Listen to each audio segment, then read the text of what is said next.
በእኛ በኩል ሲሄዱ ለ20 ቤቶች እስከ 48% ቅናሽ ያገኛሉ። ዲያስፖራ ከሆናችሁ ቤት በመኪና ዋጋ ልጠቁማችሁ። ዲኤምሲ ሲመጡ ለዲያስፖራ ልዩ ትኩረት አለው። እስከ 48% ድረስ የባህል ቅናሽ ለ20 ቤቶች አዘጋጅተናል። ከ80% በላይ ዲያስፖራ በሰፈሩበት በዚህ መንደር ቤት መግዛት ካሰቡ ሁሉንም ፍላጎት ያሟላ ሪል ስቴት ዲኤምሲ ነው። በወር 30 ሺህ ብር ገቢ ካለዎት ዲኤምሲ ያለ ስጋት ቤት ይግዙ። ዘመናዊ መኖሪያ ቤትዎን ከ220 ሺህ ብር ቅድመ ክፍያ ጀምረው ይዋዋሉ። 60% የባንክ ብድር ያዘጋጀን ሲሆን ካሉበት በእጅ ስልክ ደውለው ከ8% ጀምሮ በመክፈል ቤቶን ይውሰዱ። ወዲያው በ3 ቀን ዲኤችኤል ካሉበት ሀገር እናደርሳለን። ከስቱዲዮ እስከ ባለ 4 መኝታ እንዲሁም ቅንጡ የንግድ ሱቆችን አዘጋጅተናል። መንደሩ በ65000 ካሬ ላይ ያረፈ ሲሆን 5 ሊፍቶች፣ 5 የመዋኛ ገንዳ፣ 5 የከርሰ ምድር ውሃ፣ 5 ባካፕ ጄነሬተር አለው። ዘመኑን በዋጀ በአልሙኒየም ፎርምወርክ የግንባታ ጥበብ የሚገነቡ በመሆናቸው በአጭር ጊዜ ማስረከብ ዋና ግባችን ነው። እንደሚከፍሉት መጠን እስከ 35% ተጨማሪ ቅናሽ ተዘጋጅቷል። አስተውሉ። በእኛ በኩል ሲሄዱ ለ20 ቤቶች በስፔሻል ቅናሽ ይስተናገዳሉ። የድርጅቱን ስልክ በ0988 883434 በ0988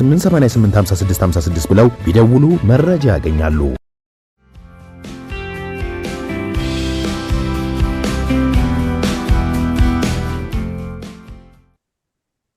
ጤና ይስጥልን ክቡራን ተመልካቾቻችን፣ ሲሳይ አጌና ከሉዓላዊ ሚዲያ ሐሙስ ሚያዝያ 9 2017 ዓመተ ምህረት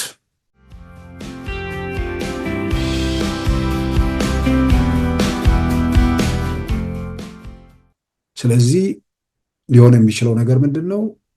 የዶክተር ደብረጽዮን ቡድንና የነ ዘመነ ቡድን አብረው እየሰሩ ነው። እስክንድር እንዳለው የዶክተር ደብረጽዮን ቡድን ደግሞ ከኤርትራ ጋር እየሰራ ስለሆነ የነ ዘመነ ቡድንም ከነ እስክንድር ይልቅ ለኤርትራ ምርጫ ሆኖ ተወስዷል ማለት ነው።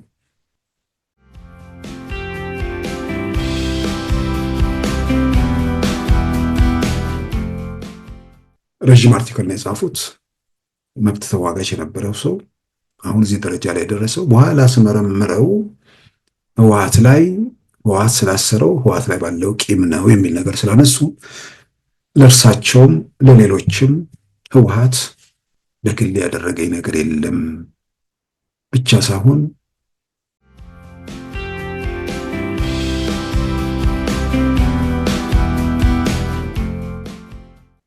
አንዱ ምን አለኝ፣ ሲሳይ እንትን የምትለው ነው እከታተላለሁ፣ ግን እንዴት ሁሉም ካንተ ጋር የነበሩ ሰዎች ሌላ ካምፕ ውስጥ ሆነው እንዴት አንተ ብቻህን ትክክል ትሆናለህ አለኝ። ትክክል መሆን ትክክል አለመሆን በቁጥር ብዛት አይወሰንም።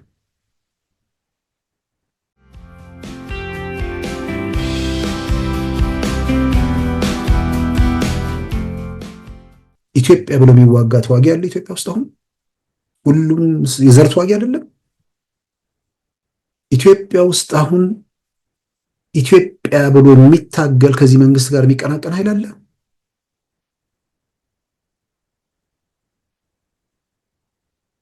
ቲፒኤልኤፍ በነበረበት ወቅት ኢትዮጵያ ብለው የሚታገሉ ጠመንጃ ያነሱ ኢትዮጵያ ብለው የሚታገሉ ምሁራንም ፖለቲካ ድርጅቶችም ምናምን አየሩን በዋናነት የተቆጣጠሩት እነሱ ነበሩ። ዛሬ ደግሞ ኢትዮጵያ ብሎ በኢትዮጵያዊነት የሚንቀሳቀሰው መንግስት ደግሞ ጠቅላላ ቢቃወሙት በዘር የተደራጁ የዘር ድርጅቶችና ደጋፊዎቻቸው ናቸው።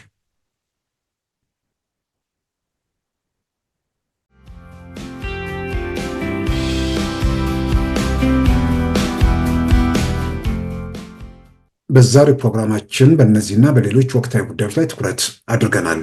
አሁን ወደ ዕለቱ ዜናም እናመራለን። አሜሪካ በኤርትራ የሚገኘውን ኤምባሲዋን ጨምሮ 17 ኤምባሲዎችና ቆንስላዎችን ለመዝጋትና በሌሎችም ኤምባሲዎች የሰራተኞችን ቁጥር ለመቀነስ መወሰኗን ኒውዮርክ ታይምስ ትናንት ዘገበ። ይፋ ያልሆነውንና ኒውዮርክ ታይምስ አየሁት ባለው የውጭ ጉዳይ ሚኒስቴር መስሪያ ቤት ማስታወሻ መሰረት በዚህ እርምጃ የውጭ ጉዳይ ሚኒስቴር በጀትን በግማሽ ለመቀነስም ታቅዷል። የዶናልድ ትራምፕ አስተዳደር ኤምባሲዎችና ቆንስላዎችን በመዝጋት በጀት ለመቀነስ የሚወስደው እርምጃ ከፍተኛ ዲፕሎማሲያዊ ክፍተት የሚፈጥር፣ ለቻይና ምቹ ሁኔታ የሚጋብዝ፣ በአሜሪካ ብሔራዊ ጥቅምና በጸጥታ መረጃ ላይ ተጽዕኖ ይኖራል በሚል ስጋቶች መንጸባረቃቸውንም ከኒውዮርክ ታይምስ ዘገባ መረዳት ተችሏል። የአሜሪካ የውጭ ጉዳይ ሚኒስቴር በመላው ዓለም ለመዝጋት በዕቅድ ደረጃ ካስቀመጣቸው 17 ኤምባሲዎችና ቆንስላዎች 6ቱ በአፍሪካ ሀገራት የሚገኙ ኤምባሲዎች መሆናቸውም ተዘግቧል። እነርሱም ኤርትራ፣ ሴንትራል አፍሪካ ሪፐብሊክ፣ ጋምቢያ፣ ሌሴቶ፣ ደቡብ ሱዳን እና የኮንጎ ሪፐብሊክ መሆናቸውን ከኒውዮርክ ታይምስ ዘገባ መረዳት ተችሏል። ከዚህም በተጨማሪ በካሜሮን፣ ዱዋላ እና በደቡብ አፍሪካ ደርባን የሚገኙ ቆንስላዎችም እንደሚዘጉ በዕቅዱ ተጠቅሷል። በሶማሊያ ሞቃዲሾ የሚገኘውን የአሜሪካ ኤምባሲ መጠኑን መቀነስ ወይንም ጨርሶ መዝጋት በአማራጭነት የቀረበ እንደሆነም ከኒውዮርክ ታይምስ ዘገባ መረዳት ተችሏል። ኒውዮርክ ታይምስ የተመለከተው የአሜሪካ የውጭ ጉዳይ ሚኒስቴር ማስታወሻም በአውሮፓ የሚገኙ ትንንሽ ሀገራት ሉክዘምበርግና ማልታ ኤምባሲዎች የሚዘጉ ሲሆን በግሪናዳና ማልዲቭስ የነበሩ ቆንስላዎችም ተግባራቸውን እንዲያቋርጡ ይደረጋል። በሚዘጉት ኤምባሲዎችና ቆንስላዎች ያሉት የአሜሪካ ኤምባሲ ተግባራት ወደ አጎራባች ሀገራት እንደሚዛወሩም ኒውዮርክ ታይምስ ዘግቧል። ኢትዮጵያ በቡና የውጭ ንግድ በ9 ወራት ውስጥ ከ1.5 ቢሊዮን ዶላር በላይ ማግኘቷም ተገለጸ። ይህ አሃዝ ከዕቅድ በላይ መሆኑና በኢትዮጵያ የቡና የውጭ ንግድ ታሪክ ከፍተኛ መሆኑም ተመልክቷል። ግሎባል ኮፊ ኤክስፖርት ዛሬ እንደዘገበው ኢትዮጵያ በቡና የውጭ ንግድ ባለፉት 9 ወራት ያገኘችው 1.5 ቢሊዮን ዶላር በጠቅላላ በዓመት ውስጥ ተመዝግቦ የማያውቅ እንደሆነ የቡናና ሻይ ባለስልጣን ዳይሬክተር የሆኑትን ዶክተር አዱኛ ደበላን ጠቅሶ ዘግቧል። ዶክተር አዱኛ ደበላ እንደገለጹት ባለፉት 9 ወራት ወደ ውጭ ሀገር የተላከው ቡና 299600 ቶን ሲሆን ይህም ከዕቅድ በላይ 148 በመቶ መሆኑን አመልክተዋል። በ9 ወራቱ ዕቅድ ለማግኘት የታቀደው የውጭ ምንዛሪ 1 ቢሊዮን 94 ሚሊዮን ዶላር ቢሆንም ከዕቅዱ 38 በመቶ ከፍ ብሎ 1 ቢሊዮን 506 ሚሊዮን ዶላር መገኘቱንም ዶክተር አዱኛ ደበላን በመጥቀስ ግሎባል ኮፊ ሪፖርት ዘግቧል። ኢትዮጵያ ባለፉት 9 ወራት በቡና ንግድ ያገኘችው የውጭ ምንዛሪ ከአምናው ጋር ሲነጻጸር የ672 ሚሊዮን ዶላር ብልጫ እንዳለውም ተዘግቧል።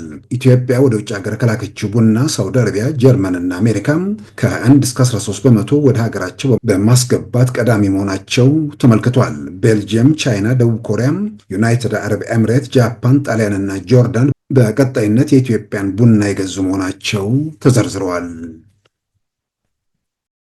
በከፍተኛ የጸጥታ ኃላፊዎቹ ላይ በቅርቡ ሹምሽር ያደረገው የአማራ ክልል ለተለያዩ የጸጥታ ኃላፊዎች ሹመት ሰጥቷል። የአማራ ክልል ፕሬዝዳንት አቶ አረጋ ከበደ ማክሰኞ ዕለት ለ3 የፖሊስ መኮንኖች የምክትል ኮሚሽነርነት ኃላፊነት ሰጥቷል።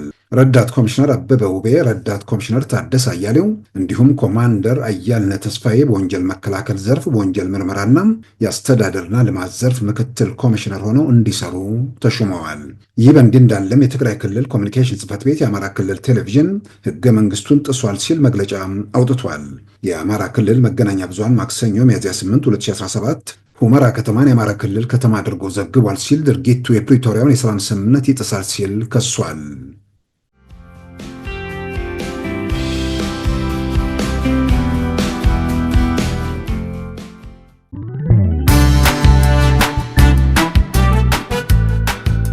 ሉዓላዊ ሚዲያን ይደግፉ። ስራዎቻችንን ለብዙ እንድናደርስ ሰብስክራይብ፣ ሼር፣ ላይክ በማድረግ ሉዓላዊ ሚዲያን ያጠናክሩ። እውነትን እንዘግባለን፣ ኢትዮጵያዊነትን እናቀነቅናለን። መድረኩ ግን ለሁሉም አመለካከት ክፍት መሆኑን እናረጋግጣለን። ሉዓላዊ ሚዲያ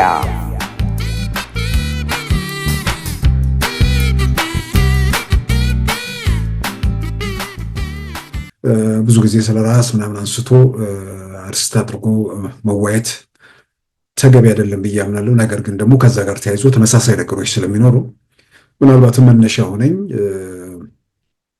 አንድ አርቲክል ተጽፎ ተመለከትኩኝ። አርቲክሉ በእንግሊዝኛ ቋንቋ የወጣ ነው። ትላንት የተሰራጨ አርቲክል ነው። በዋናነት እኔን መሰረት አድርጎ ነው የወጣው አርቲክሉ። በአንድ ወቅት የመብት የነፃነት ተሟጋች፣ አሁን ደግሞ የአምባገነኖች ወይ ደግሞ የበዳዮች ተከላካይ ወይ ደግሞ አላየሁም አልሰማሁም ባይ ሆኗል። ወደዚህ ሂደት ውስጥ ያኔ ለመብት ሲታገል የነበረው ለምንድን ነው? ዛሬስ ይህንን ሁሉ በደልና ጭቆና እያየ ዝምታን የመረጠው? እንዲሁም ለነሱ ተከላካይ ለመሆን ምንድን ነው የመረጠው? በምን ሳቢያ ነው ብሎ ጸሐፊው ራሳቸውን ገምግመው መጨረሻ ላይ የደረሱበት ነገር ህወሓት እስር ቤት ስላስገባኝ እስር ቤት ስላቆየኝና በዚህም የተነሳ ቂም ስለያዝኩኝ የመብት ወይ ነፃነት ጉዳይ ሳይሆን ህወሓት ላይ ባለኝ ጥላቻ ወይ ደግሞ ቂም ነበር ስታገል የነበረው። አሁን ደግሞ ህወሓት ስለሄደ በግሌ በደል ያደረሰብኝ ቡድን ስለሄደ ትግል ተወ። ይልቁንም የአፋኞች የአምባገነኖች ተከላካይ ወይ ደግሞ አላየሁም አልሰማሁም ባይሆነ የሚል ነገር ተመለከቱኝ። በአጋጣሚ ይህንን ጥሩ የሚሆነው የኔ የግል ጉዳይ መሆኑ ሳይሆን አጠቃላይ ተመሳሳይ ኢትዮጵያ ፖለቲካ ውስጥ ያለውን ነገር ለመቃኘትም በብዙ መልኩ እድል ይሰጣል። ምናልባት ብዙዎቻችን ያላየ ነው ተቃውሞ የሚያቀርቡት ደግሞ ሰዎች ያዩት ነገር ካለ በሚል በተደጋጋሚ በዚሁ መድረክም በላይቭ ስርጭትም በግል ከሰዎችም ጋር ስናወራ በግል ደጋግሜ የማነሳው ነገር ነው። ልክ ነው። ኢትዮጵያ ውስጥ በደል፣ ጭቆና በነበረባት ኢትዮጵያ ውስጥ ሰቆቃ በሚፈጸምባት ኢትዮጵያ ውስጥ ስታገል ነበር። የራሴን አስተዋጽኦ ሳደርግ ነበር። በፕሪንት ሚዲያም በኤሌክትሮኒክስ ሚዲያም ያንን ሳደርግ ነበር። ያንን ሳደርግ የነበረው ግን አቶ መለስን በግል ስለማውቃቸው ወይ ደግሞ ስለምጣላቸው ወይ ደግሞ ህወሓት የሚባለው ቡድን ጋር የግል ጸብ ወይም ደግሞ ዝምድና ስላለኝ ምናምን አይደለም። ኢትዮጵያ ውስጥ ያሰፈኑት የፖለቲካ ስርዓት ያ የሰፈነ የፖለቲካ ስርዓት ዛሬም ጭምር ጣጣው ጦሱን እያየነው እየገመገምነው ዋጋ እየከፈልንበት መሆኑን አስቀድመን ሁኔታዎችንም ስለገመገምን ሀገር ላይ የሚያመጣውን አደጋ ስለታየን ይሄ አይነት ቡድን ከኢትዮጵያ ፖለቲካ ስርዓት ውስጥ ወይ መታረም ወይ መወገድ አለበት የሚለው ብዙዎች ድምፃችንን ከፍ አድርገን አንዳንዶቹም መሳሪያም አንስተው ሌሎችም በተች በሚችሉት መንገድ ሁሉ የራሳቸውን አስተዋጽኦ ሲያደርጉ ነበር። ስታገል የነበረው በዋናነት ኢትዮጵያ ውስጥ የመጣ ዘረኛ ስርዓት አለ። ኢትዮጵያንን ባለመብት በኩልነት ባለመብት የማያደርግ የአንድ ሰፈር ሰዎች በአብዛኛው ተሰባስበው ኢትዮጵያን አጠቃላይ ኢኮኖሚ፣ ጸጥታ፣ ሁሉም ነገር ለመቆጣጠር የሚያደርጉትና በዘላቂነት ደግሞ ሀገር ሆኖ እንዳይቀጥል የሚያደርግ የፖለቲካ ስርዓት መገንባታቸው ያ ኢትዮጵያን ዜጎቿንም ሄዶ መከራ ውስጥ የሚከት ሀገር አልባ የሚያደርገን ነገር ስለሆነ እንዲህ አይነቱ ዘረኛ ስርዓት ስታገል ነበር።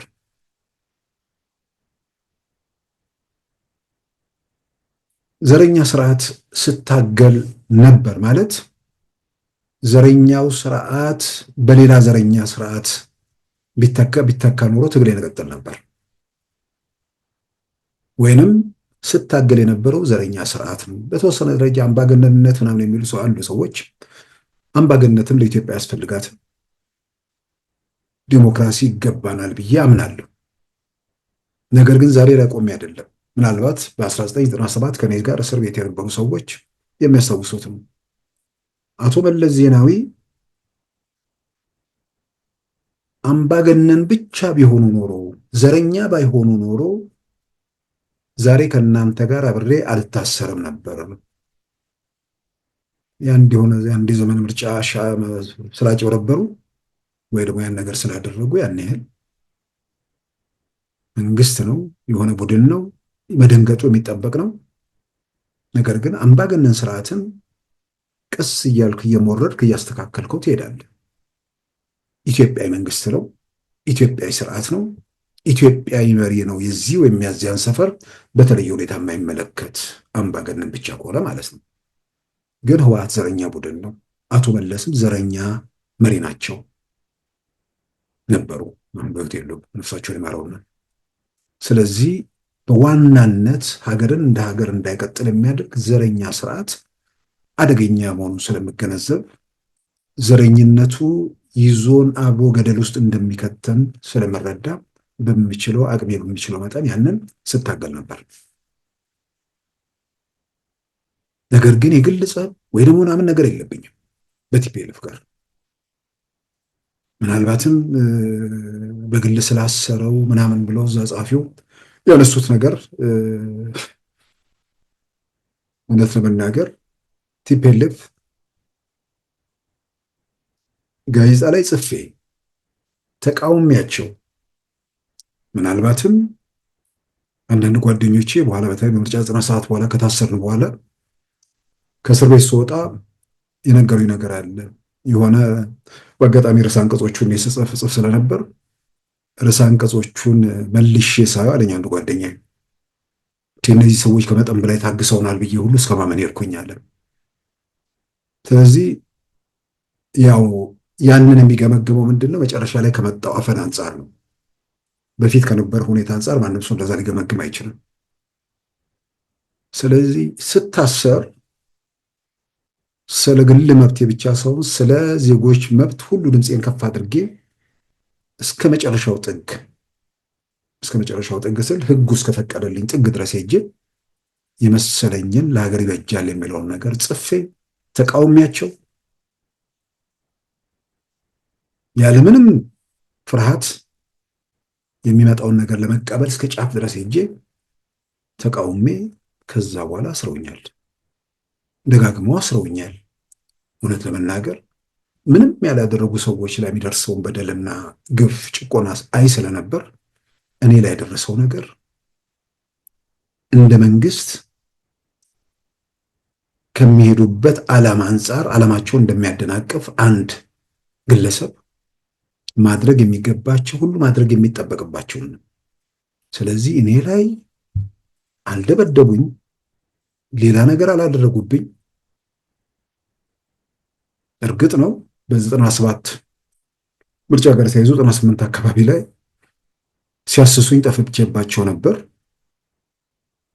ያው ብዙዎቻችን በግርግር መሃል ተወልጃቸው ላለመውደቅ ታሪኩ ሰፊ ነው። መጽሐፌም ላይ ከ10 ዓመት በፊት የወጣው መጽሐፌ ላይ የቃሊቲ መንግስት ላይ እዛ ላይ አስፈራለሁ።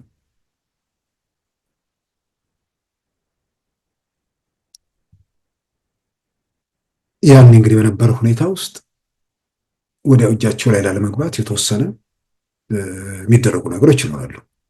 ያው በጣም ደንግጠዋል ወይ ደግሞ የሚያደርጉትን ነገር አሳጥቷቸው ስለነበር ስለዚህ ቶሎ እጃቸው ላለመግባት ሞክሬያለሁ። ምናልባትም ወደ 1 ወር አካባቢ ቆይቼ መጨረሻ ላይ የተያዝኩት እኔ ነበርኩ። በምርጫ 97 ከሚፈለጉ ሰዎች ፎቶቸው በቴሌቪዥን ምናምን ከተበተኑ ሰዎች ማለት ነው። ይሄን እዛ ዝርዝር ውስጥ መገባው መጨረሻ ላይ ሰዎችን ሲይዙ የሚይዟቸውን ሰዎች እስር ቤት ማዕከላዊ እስኪደርሱ ድረስ ይደበድቡ ነበር። እንደውም ሳይደበድቡ ማዕከላዊ ምርመራ ጋር አንዱን አድርሰውት ትዝ ሲላቸው ሳይደበደብ ሊገባ በሆነ ውስጥ ከገባ በኋላ ላለመደብደብ ማለት ነው። ወደ አዲሱ ገበያ መኪና ውስጥ ይዘው እየደበደቡ ወሰዱኝ አለ። ከዛ እስከ አዲሱ ገበያ ደበደቡት። በቃ ሲመለስ በቂ ነው ብለው አስገቡት። በአብዛኛው ጋዜጠኞች ላይ፣ በአብዛኛው ዋናዎቹ የፖለቲካ መሪዎች ላይ በእንደዚህ በድብደባ ምናምን የሚጠቀስ ነገር የለም። ነገር ግን ሲያዙ በጣም ከጠፉ በኋላ ሲያዙ ያደረሱት ከፍተኛ ጉድንትን አለ፣ በል ምናምን ያደረጉት ነገር አለ።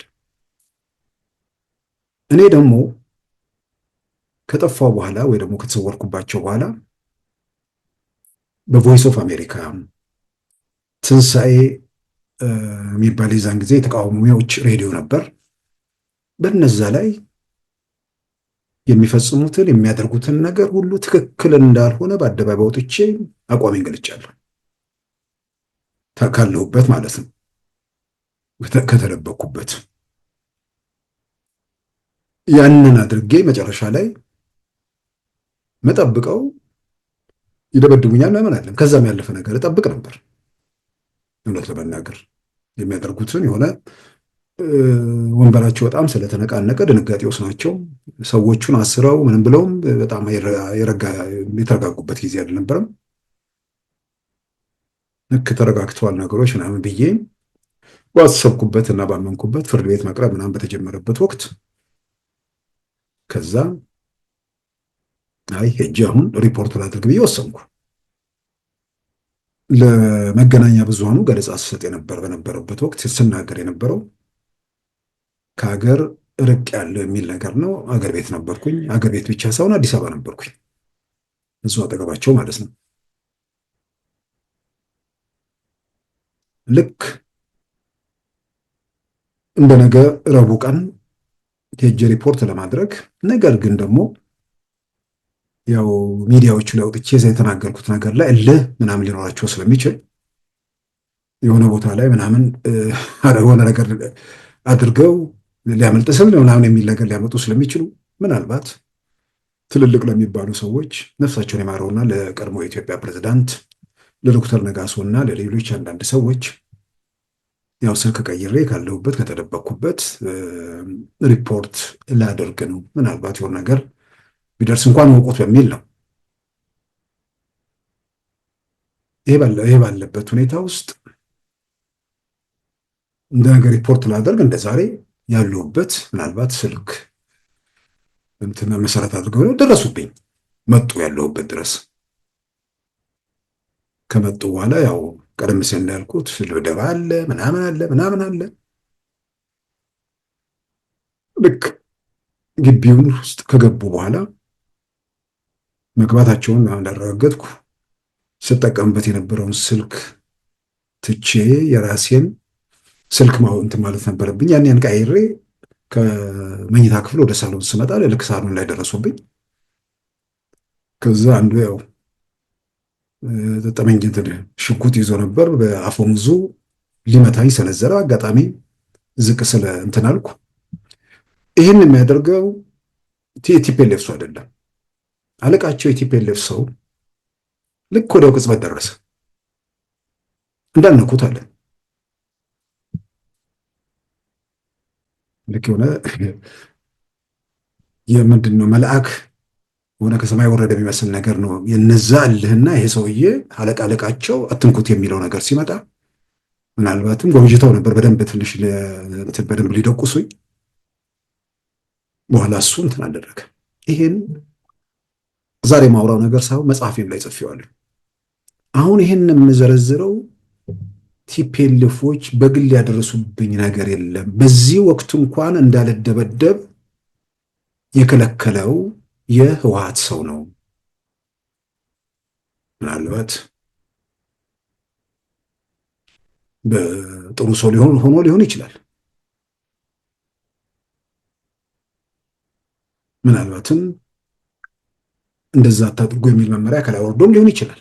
ማናቸውም መመዘኛ ግን ቢያንስ የተወሰነ ነገር ማድረግ ሲችል ሌሎቹ እንዳይመቱኝ ወይ ደግሞ አደጋ እንዳይደርሱብኝ እንኳን የተከላከለልኝ የቲፒኤልኤፍ ሰው ነው።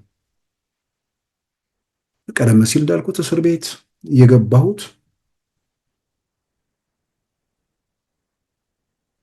መብት የሚባለው ጥያቄ ላይ ጫፍ ምንድነው የሆነ ፈራ ተባ እያልኩ አይደለም ስሰራ የነበረው። ዘረኝነቱ በጣም የሚያንገፈግፍ ነገር ስለሆነ እስከ መጨረሻው ጥግ ሄጄ ከጓደኞቼ ጋር በምንሰራው ጋዜጣና መጽሔታችን ላይ እናድርግ ነበር። በዛ ሁኔታ ውስጥ ታስሬያል፣ ተደበደብኩ። ታስሬያለሁ፣ በተደጋጋሚ ግን ታስሬያለሁ። አገሪቱ ውስጥ ያሉ የሚባሉ እስር ቤቶችን በዙሪያ አይቻቸዋለሁ። ግን ዝም ብለው ወስዶ እስር ቤት አላስገቡኝ። ዝም ብለው እስር ቤት አስገብተው የቀጠቀጧቸው መዓት መከራ ያደረሱባቸው ሰዎችን ደግሞ አውቃለሁ። ዝም ብሎ በጥርጣሬ ማለት ነው። ስለዚህ ቲፒኤልኤፍ እርግጥ ነው 97 ላይ በጣም ትስላሉ መዓት ነገር ሊመጥበረው ወቅቱ ልጃችን ህፃን ነበር። 1 ዓመት አካባቢ ነው። 1 ዓመት ከ6-7 ወር እኔን ሲያስሱ ቤት ሲመተው ምንም ውስጥ የሌለችው ባለቤቴን እስር ቤት ወሰዷት።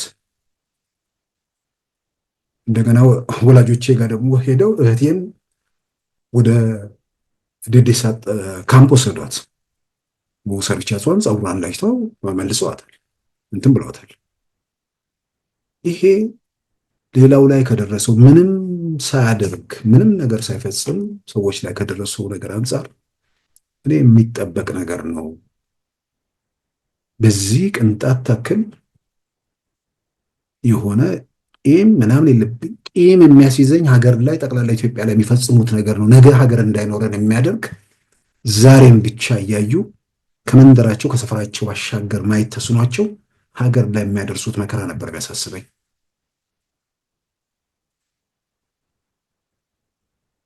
ከዛም ውጭ በተለያየ መንገድ በቲፒኤልኤፍ ውስጡ በተፈጠረው ችግር ከሂደቱ ከመድረኩ የወጡ ሰዎች ምንድነው የተለያዩ ሚዲያዎች ላይ ብዙ ነገሮች ይባሉ ነበር። አንዳንዱ በቃ ወጋቸው ነው የራሳቸው ጉዳይ ምናምን ምንድነው አህያ ቢራገጥ ጥርስ አይሰበርም፣ ቲፒኤልኤፍ ነው ምናምን የሚሉ በሚዲያም በምንም የወጡ ነገሮች ነበሩ። ቢያንስ ቲፒኤልኤፍ ውስጥ ልዩነት ሲፈጠር የሆነው አካል ቢያንስ የምንሄድበት መንገድ ትክክል አይደለም ብሎ ልዩነት ፈጥሯል፣ ተጸጽቷል ማለት ነው። ያለዛም ደግሞ ይሄ ቡድን ሲከፈል ከዛ ውስጥ ደግሞ የተሻለ ኃይል ሊወጣ ይችላል። ብዙ ነገሮችን ማየት መመዘን ይገባል። ማንም ላይ ቂም ብዙዎቻችን አልነበረንም። ያን ያህልም ቂም የሚያስይዝ ነገር በግል ያደረሱብን ነገርም የለም። ነገር ግን ከመድረኩ ከወጡ በኋላ ከሂደቱ ከወጡ በኋላ ማለትም ህወሓት በ1993 ዓ.ም ሲከፈል ሁለት ቦታ ሲከፈል ትልልቅ የሚባሉት የድርጅቱ መሪዎች ከ9ኙ ስራ አስፈጻሚ ማለት ከ7ቱ ስራ አስፈጻሚ 5ቱ ከ30 ማዕከላዊ ኮሚቴ አባላት 12ቱ ከፓርቲው ሲባረሩና የተወሰኑት ወደ እስር ቤት ሲገቡ በተወሰነ ደረጃ ልሳናቸው ነበር ማለት እንችላለን የተወሰኑ ሚዲያዎች። ምክንያቱም ምንም ነገር አልነበራቸውም በወቅቱ።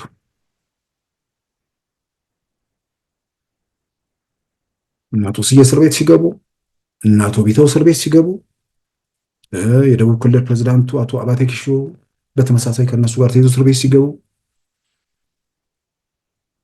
የፍርድ ቤት ሂደታቸው ውሏቸው ምናምን የኢትዮጵያ መንግስት መገናኛ ብዙሃን ነበር የሚዘገቡት። ነፃው ፕሬስ በተወሰነ ላይ የተወሰኑ ጋዜጦች፣ መጽሔቶች ነበሩ የነሱ ሽፋን የሚሰጡት።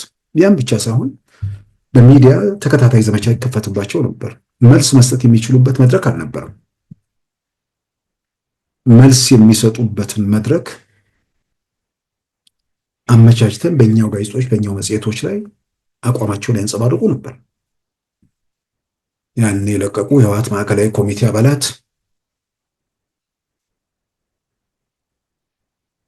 በሰውም ልከውልን በኋላም ደግሞ ራሳችንም ሄደን አጋጣሚ ቦሌ አካባቢ ከማዕከላዊ ኮሚቴ አባሉ አንዱ በደንብ ያስታውሱታል። የተወሰነ ስጋትም ፍርሃትም ነበረባቸው። በእንደዛ ደረጃ በጣም ፓወርፉል የነበሩ ሰዎች መግለጫ ለማቀበል እንኳን ሱፐርማርኬት ውስጥ በግል ያስታውሳሉ። እቀበላቸው ሱፐርማርኬት ውስጥ ተቀጣጥረን ሱፐርማርኬት ውስጥ መግለጫ ለማቀበል ፈራ ተባ እያሉ ምናልባት ወዲያው የመንግስት መዋቅሩን የያዘው ኃይል ወዲያውኑ እነሱንም ተጽዕኖ ለማድረግ መሄዱን የሚያሳይ ነገር ነበር። ዞሮ መድረክ ነበር ለነሱ። ትናንት እንዲያደርገው ነበር፣ ትናንት ዘረኛ ስራ ዘርግተው ነበር። የሆነ ሰው የሆነ ቦታ ላይ ትክክል ነው ብሎ ሄደበት መንገድ የሆነ ቦታ ላይ ለማረም ከተነሳ ትላንት ላይ መቆዘም ለማንም አይፈይድም። ነገን የሚያስተካክለው ኃይል ጋር መተባበር ነው ለሁላችንም የሚበጀው። ስለዚህ የቲፒኤልኤፍ ሰዎች እናቶ ስዬ፣ እናቶ ገብሩ አስራት፣ ምክትል ሊቀመንበሩ እናቶ ተወልደ፣ ዶክተር አለም ሰገድ እንዲህ ያልን ዘራዘራቸው ሰዎች መድረክ ባጡበት ሰዓት የተወሰኑ ሚዲያዎች ፕሬሶች ነበሩ በእነሱ መድረክ ይሰጥ የነበረው። ስለዚህ በቲፒኤልኤፍ ላይ ምናምን በቅኝ በምናምን ማስታውሰው ታሪክ የለኝም። እንደውም በወቅቱ አሁን ስማቸውን ማልጠቅሰው አንድ የመንግስት ባለስልጣን አንድ ወቅት ሚዲያ ውስጥ ምናምን ነበሩ። በሆነ አጋጣሚ እኛ ጋዜጣ ላይ ከእርሳቸው ጋር የተያዘ የሆነ ነገር ተሰራባቸው። ደውለው አዝናለሁ የነዛ የዘረኞች ልሳን በመሆን የሚል ነገር ጻፉ፣ ተናገሩኝ በስልክ። እኔም ተመሳሳይ መልስ መልሻለሁ። አይ እኔ በሙያዬ ነው ማገለግለው፣ በሙያ ማያገለግል አይደለም በሚል ክርክር አደው። ትልቁ ነገር የመንግስት ኦፊሻል ሆኖ በኋላ ላይ ወደ አሸነፈው ግሩፕ የገቡ ሰው የነዚህ ልሳን እንዴት ትሆናለህ ብለው ቁጭታቸውን የገለጹብኝንም አስታውሳለሁ።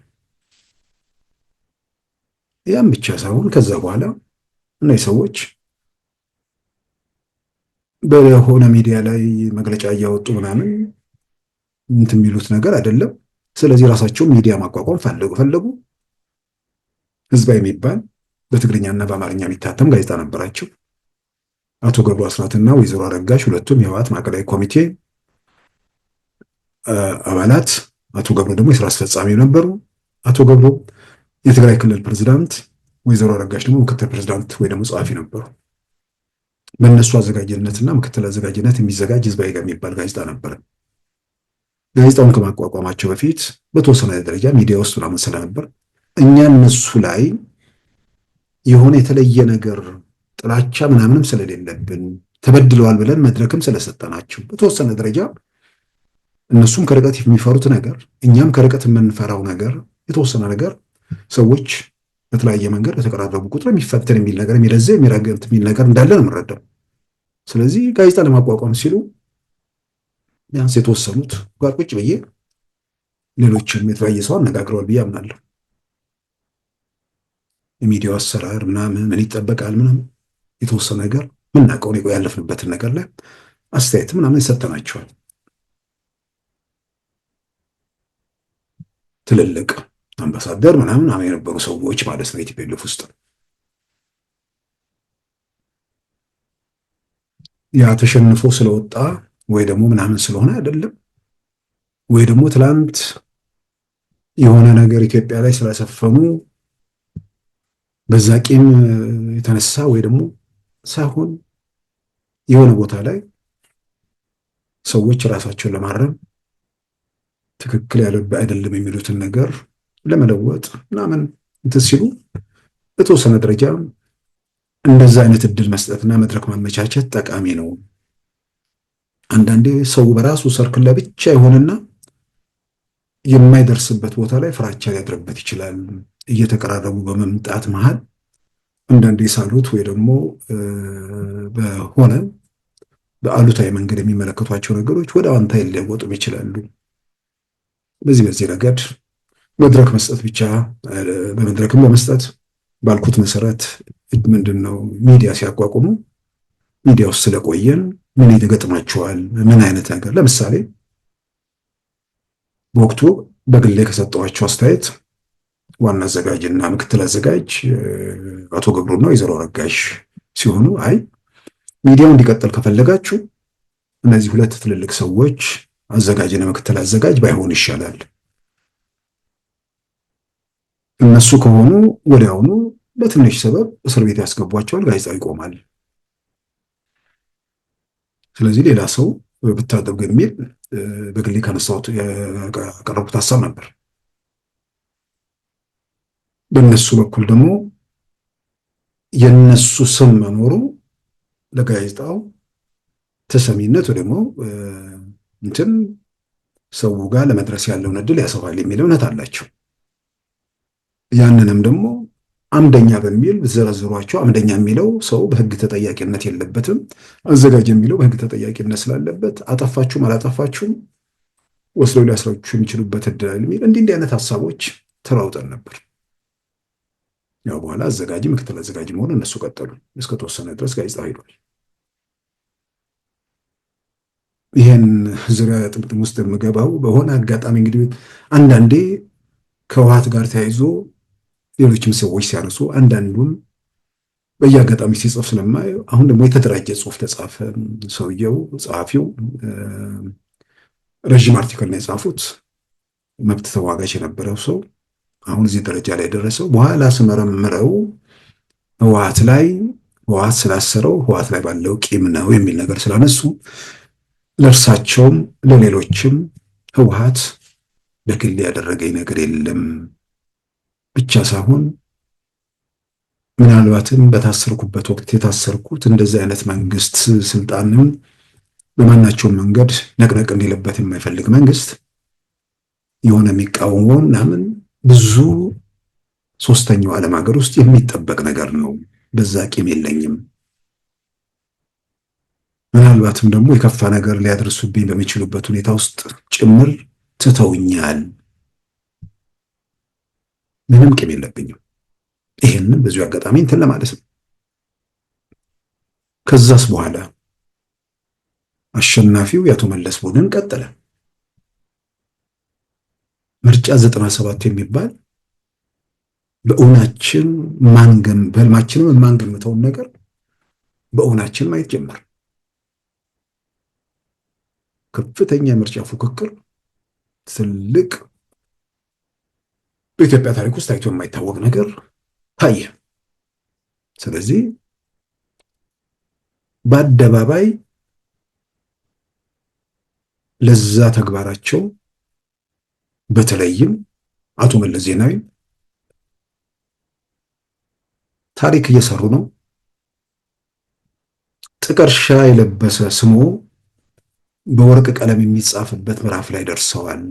ይሄንን ነገር አይቀልብሱት። የተጀመረውን ነገር ማለት ትልቅ ነገር ተጀምሯል፣ ወደኋላ እንዳይመለስ ወይ ደግሞ በጉልበት እንዳይጨፈልቁት በወርቅ ጥቀርሻ የለበሰ ስሙ በወርቅ ቀለም የሚጻፍበት ምዕራፍ ላይ ደርሷል።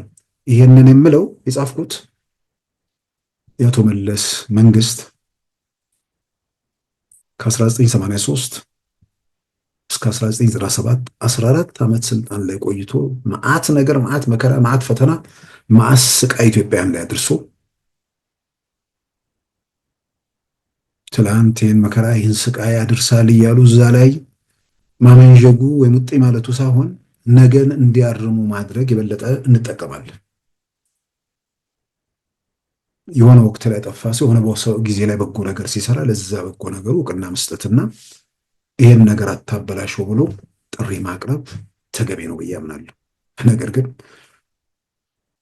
በኋላ ጉዳዩ በኃይል ጨፍልቆ እስር ቤት ከገባም በኋላ ጠቅላይ ሚኒስትር አቶ መለስን በወርቅ ቀለም ስሙ የሚጻፍበት ምዕራፍ ላይ ደርሷል በሚል የተጻፈውን ርዕሰ አንቀጽ ወንጀል ሆኖ ቀረበ።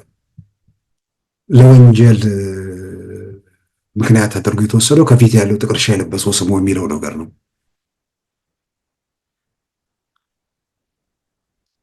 አስተያየት ነው። ኢትዮጵያ ውስጥ ባለፍንባቸው በነዛ የዘረኝነት የምናምን ዓመታት ውስጥ ጥቀርሻ አይደለም ከዛም የበለጠ የሚገለጽ ነገር ካለ መገለጽ ነበረበት። ስለዚህ ቲፒኤልኤፍን የተባረሩትንም በኋላ የቀሩትንም በተመለከተ ምንም እንትን የሚላይ ነገር የለም። ስንት ቂም የሚያስይዝ ስንት ሀገርና ሕዝብ ላይ በግልም ካየነው ነገ ሀገር እንዳይኖረኝ እየሰሩ ነው የኔ ፍራቻ። እንደ ኢትዮጵያም ከታየም ነገ ሀገር እንዳይኖረን እያደረጉ ነው ትልቁ ስጋታችን።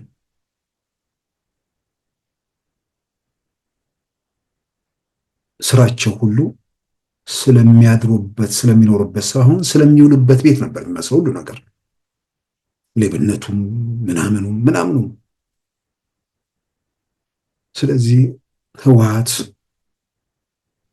ኢትዮጵያ ላይ እንደ ህዝብ በኢትዮጵያ ህዝብ ላይ እንደ ሀገር ኢትዮጵያን በጥቅል የደቀነው አደጋና መከራ ነገን አስፈሪ ማድረጉ ያ ያስጨንቀኝ ያሳስበኝ ነበር። ሀገር አልባ እንሆናለን የሚል ስጋት ነበረኝ።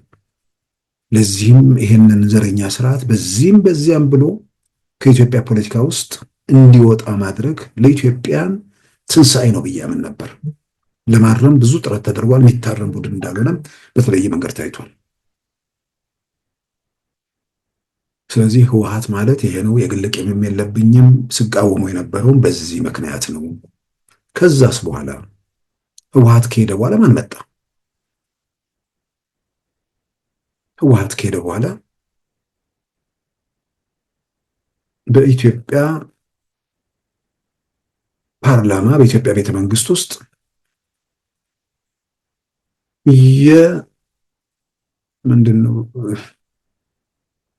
ምንድነው ብዙ እየከሳች እየገረጣች እየሞተች ያለች ስሟ ራሱ ኢትዮጵያ የሚለው ብሔር ብሔረሰቦች በሚል ተሸፍኖ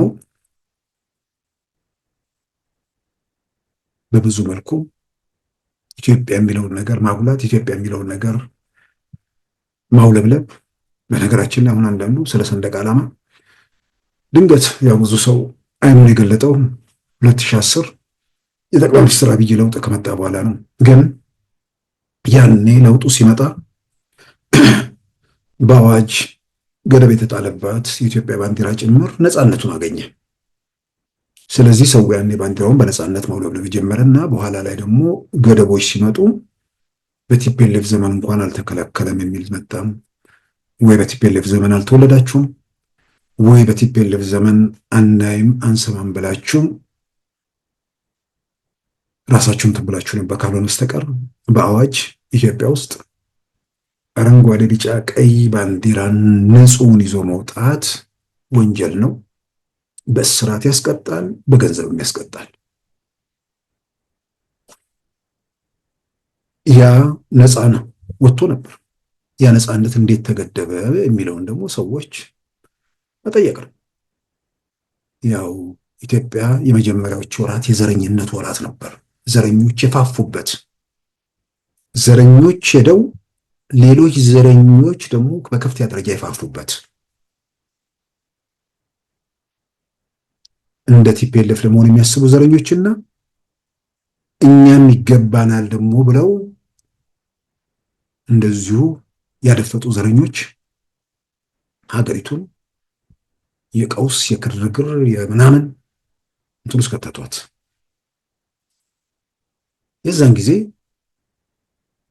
ሁሉ ነገር ነፃ ስለሆነ የኦሮሞ ነፃነት ግንባር ባንዲራም በነፃነት መውለብለብ ጀመረ። በየመንገዱ በየምናምኑ አዲስ አበባ ጎዳና ላይ ምናምን የኦነግን ባንዲራ መሳል ምናምን በቃ ፋሽን ሆነ። ስለዚህ ባንዲራ የግጭት የምናምን ነገር እየሆነ ሲመጣ የፓርቲን ባንዲራ ለማገድ ሞከሩ መሰለኝ በመንግስት በኩል። በነዛ በኩል ያለው መከራከሪያ የኢትዮጵያ ሰንደቅ ዓላማም ምልክት የሌለበት ህገወጥ ነው ወደሚል ነገር መጣ። ያኔም ደግሞ መንግስት ገና መሬቱን በደንብ ረግጦ ያልቆነጠጠበት፣ በክልል መዋቅሮች ውስጥ ዘረኞቹ በደንብ የተንሰራፉበት፣ ዋናዎቹም መንበሩን የለቀቁት አድፍጠው ግራቀኙን በደንብ የሚቃኙበት፣ መልክተኛም እየላኩ አዲስ አበባ ላይ ቦምብ በማፈንዳት በተለያዩ አካባቢዎች ግጭት በመቀስቀስ የጸጥታ መዋቅሩ ስራውን በሚሰራበት ዘመን ነበር። ስለዚህ መፍትሄ ተደርጎ የተወሰደው አረንጓዴ፣ ቢጫ፣ ቀይ ከዚህ ጋር አይነጻጸርም ብሎ ለሄድ አይችልም መንግስት። ያው መዋቅሩ ምናምን በአብዛኛው በዘረኞች ነጻ በመውጣቱ ሁለቱን ማገድ መፍትሄ ነበር። ማገድም ሲባል በኢትዮጵያ በአዋጅ የተቋቋመ በአዋጅ ያልተሻረ አዋጅ አለ፣ ህወሓት ያወጣው የባንዲራ አዋጅ የሚባል እሱን ተግባራዊ ነው ያደረገው። ለምን ተግባራዊ ሆነ የሚለው ነገር ሁሌ መጠየቅ ለሰው ልጅ ጥሩ ነው። አሁን አንዳንዱ ባንዲራ ተከለከለ ይላል።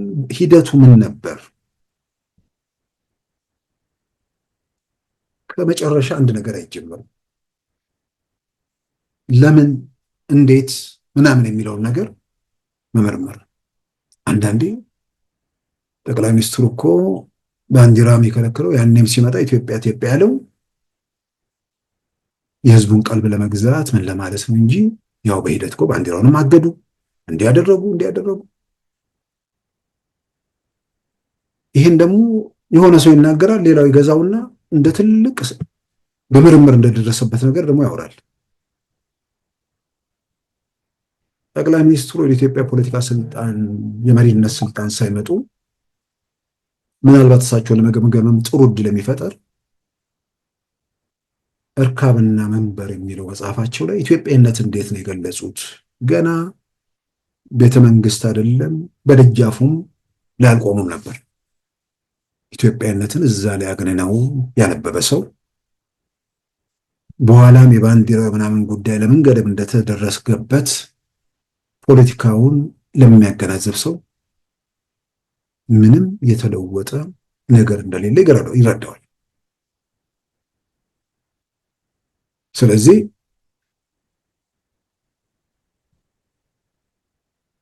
የመጣው መንግስት የሆነ ዘረኛ መንግስት ሄደ። ኢትዮጵያዊ የሚል ዘረኝነት ኢትዮጵያን ያጠፋታል የሚል ነገር ግን ደግሞ ስር ነቀል ነገር ለማምጣት አንድ ላይ ተያይዞ ድምጥማጡ ሊጠፋ የሚችልበት ሁኔታ ስላለ ቀስ እያሉ እየሞረዱ እያስተካከሉ ሁሉም ኢትዮጵያዊ ባለ ሀገር ባለ መብት የሚሆንበት ሁኔታ ለመፍጠር እየሰሩ ጉዞ የጀመሩበት ሁኔታ ነው የምንረዳው።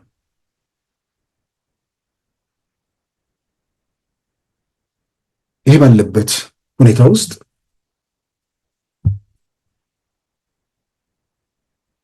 አሁን መከራከሪያ ሆኖ አሁን ሲጻፍ ምንም ማየው ዘረኛው መንግስት ሄዶ ሌላ ዘረኛ መንግስት መጥቷል የሚል ነው።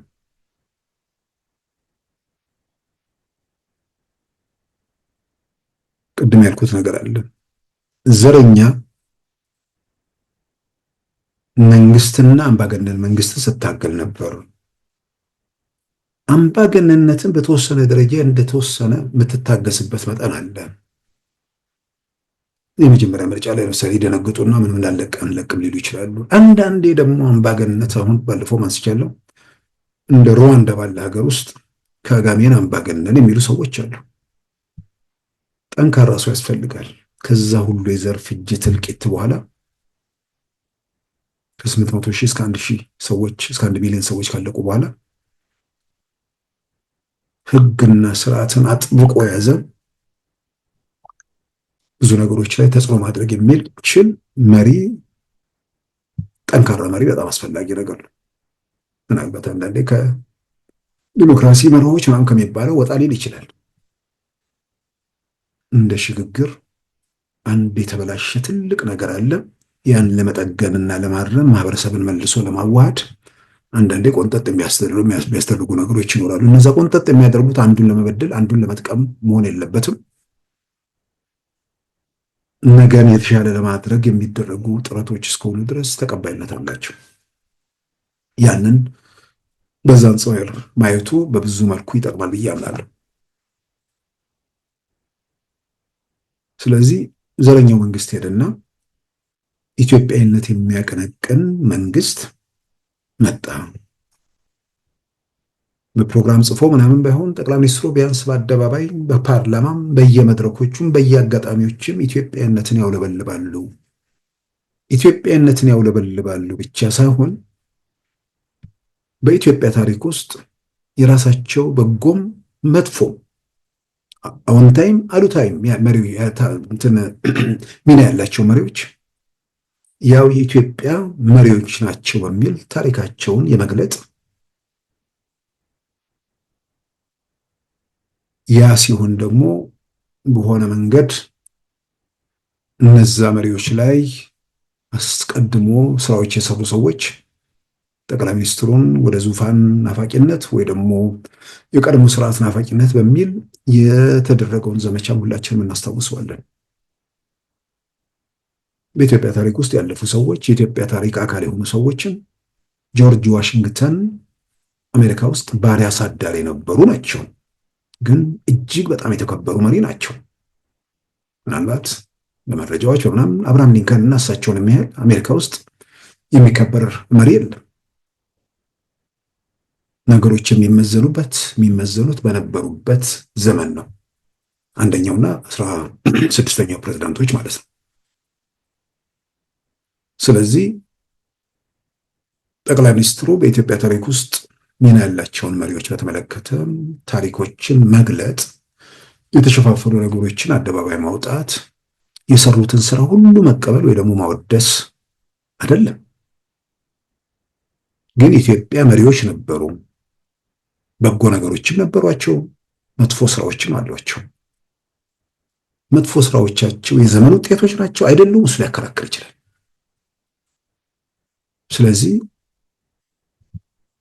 ኢትዮጵያ ታሪክ ውስጥ ኢትዮጵያን ዛሬ የደረሰችበት ሁኔታ ትልቅ ሚና የተጫወቱ መሪዎችም ታሪካቸው የተገላለጠ ትውልዱ የሚያይበት የሚገነዘበት ሁኔታ ተፈጠረ። ያን በማድረጋቸው ከብሔርተኛው ካምፕ የነበረውን ነገር አሁን ሲቆይ ካረሳ ነው በደንብ እናስታውሳለን። ሲቆይ ካረሳ ነው ብቻ ሳይሆን የዛን ጊዜ እሳቸው ላይ ዘመቻው ግንባር ቀደም መሪ የነበሩ ሰዎች እና ያኔ በሌላ ጫፍ የነበሩ ሰዎች ደግሞ አብረው ወደ አንድ ገጽ መምጣታቸው ራሱ አስገራሚ ነገር ነው። መርህ አልባነት የሚለው እንደዚህ ነው። የምትቆምበት መሰረት ሁልጊዜም ለሰው ልጅ ያስፈልጋል።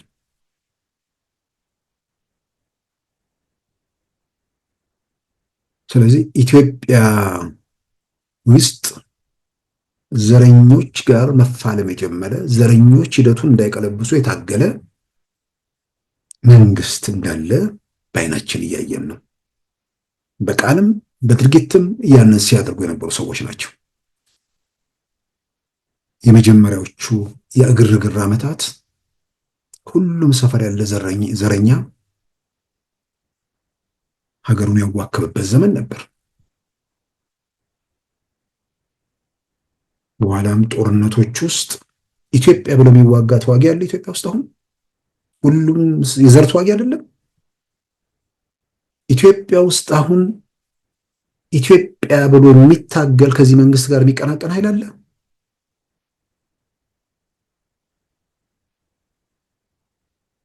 ቲፒኤልኤፍ በነበረበት ወቅት ኢትዮጵያ ብለው የሚታገሉ ጠመንጃ ያነሱ ኢትዮጵያ ብለው የሚታገሉ ምሁራንም ፖለቲካ ድርጅቶችን ምናምን አየሩን በዋናነት የተቆጣጠሩት እነሱ ነበሩ። ዛሬ ደግሞ ኢትዮጵያ ብሎ በኢትዮጵያዊነት የሚንቀሳቀሰውን መንግስት ደግሞ ጠቅላላ ቢቃወሙት በዘር የተደራጁ የዘር ድርጅቶችና ደጋፊዎቻቸው ናቸው። ስለዚህ ያን የዘረኝነት መንግስት ስንል የምንገልጽባቸው በስልጣን መዋቅር በኢኮኖሚውን በመቆጣጠር ከዛም በላይ በቃላትም በድርጊትም ኢትዮጵያዊነትን ስሜት እያደበዘዙ አካባቢ ስሜትን እያጎሉ በኢትዮጵያ መካከል ጥርጣሬና ጥላቻን እየዘሩ አካባቢዎችን፣ ግዛቶችን፣ አሁን ክልሎችን በመስለን እያስተዳደሩ የኢትዮጵያ የጸጥታ ተቋማት የኢትዮጵያ ሳይሆኑ የክልል ሚሊሻ እንዲመስል የተሰራበትን 27 ዓመት ሙሉ ያልተለወጠ ከጊዜ ወደ ጊዜ የተባባሰ የሄደበት ሁኔታ ነው። ስለዚህ ኢትዮጵያዊ ስለ ኢትዮጵያ ስታገል ኖሬ ኢትዮጵያ ምድ ነው በየሰፈር በየጎጡ በየምናምን ተሰባስቦ ስለ መንደሩና ስለ ሰፈሩ እያሰበ ሳይሆን በሀገራዊ ህልም በሀገራዊ ራዕይ በኢትዮጵያዊነት መንፈስ ሁሉም ሰበሰባሰብ ሲችል ነው ነጋችን ትክክል ወይ ደግሞ ጥሩ የሚሆነው። ስለዚህ ኢትዮጵያዊ መንግስት ኢትዮጵያ ያስፈልጋታል፣ ዘረኞች መወገድ አለባቸው ብዬ ስታገል ነበር። ከዛ ውጭ እኔ የመቃወም ሱስ የለብኝም። የሆነ መንግስት ሲመጣ የሆነ ሸኝቼ እንደገና ሌላው ሲመጣ ለመቃወም አይደለም። ብንታደል ኖሮ ቲፒኤልኤፍ ዘረኛ ባይሆን ኖሮ በሚዲያ ስራ ትርጉም ያለው ስራ እሰራለሁ ብዬ አምናለሁ፣ እሰራ ነበር። ባለመታደል ደግሞ ያለፉትን 7 ዓመታት በግል ያመልጠውኛል ብዬ ቆጫለሁ። ያን እንዲያመልጠኝ ባደረጉ ሰዎች ላይ ምሬት አለኝ።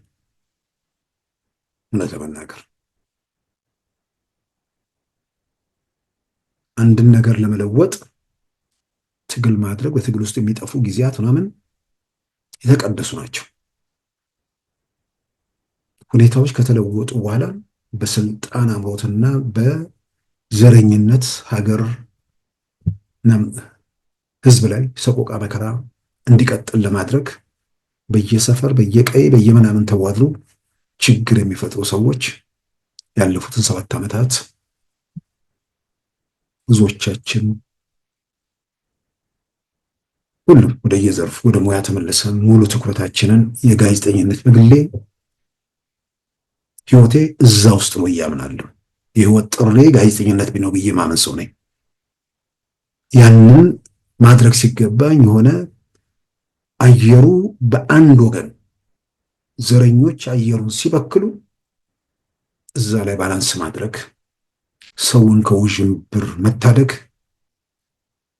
ምክንያቱም የተሳሳትኩት እኔ ነኝ ወይስ የሚሉ ሰዎች ቀላል አልነበሩ።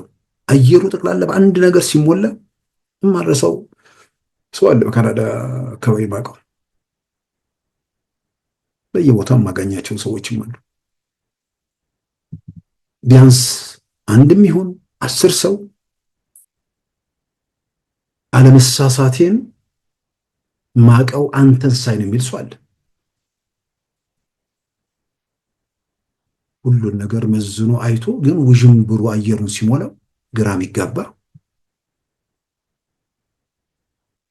ከዛ ግን ደግሞ የሚያውቀው ሰውም ልክ እንደርሱ መሆኑን ሲያይ፣ ምክንያቱም ብዙ እንደዛ አይነት ሰዎች ይኖር፣ ግን አደባባይ ያለው ሰው ስለሆንኩ ማለት ነው። አንዳንዱ ደግሞ አሁን እዚሁ አዲስ አበባ ውስጥ ጥሩ ነው በጣም ምናምን ሲባል ሰዎች እናገኛለን እና አንድ ቀን ምናልባት በተለያየ መንገድ ያገኟቸውን ሰዎች መሰረት አድርጎ አንድ ፕሮግራም ልሰራበት እችላለሁ። አንዱ ምን አለኝ፣ ሲሳይ እንትን የምትለውን እከታተላለሁ፣ ግን እንዴት ሁሉም ከአንተ ጋር የነበሩ ሰዎች ሌላ ካምፕ ውስጥ ሆነው እንዴት አንተ ብቻህን ትክክል ትሆናለህ አለኝ። ትክክል መሆን ትክክል አለመሆን በቁጥር ብዛት አይወሰንም። ትክክል መሆን አለመሆን የብዙዎቻችን ችግር። ምናልባትም ብሔርተኛው ምናምን ካምፕ ላይ ያለው አብዛኛው ሰው ግራ ቀኝ ማየት ቢችል ኖሮ ብዙ ነገሮች መታረም ናቸው ሰፊ ነበር። ስለዚህ ለዛ ሰው ያልኩት እውነት በቁጥር ብዛት አይቆምም። የምትሰማኝ ከሆነ አሁን እኔ ጋር ያለውን ክፍተት ወይ ደግሞ ይሄን ለምን አላደረክም በልና ጠይቀኝ አልኩት። የለም በዚሁ መድረክ በተደጋጋሚ አሁንም እንትን የሚሉ ሰዎች ምን አንዳንድ መቃወም አማረኝ፣ ምን ብዬ ልቃወም ብዬ አርቲክል ልጽፍ አስቤ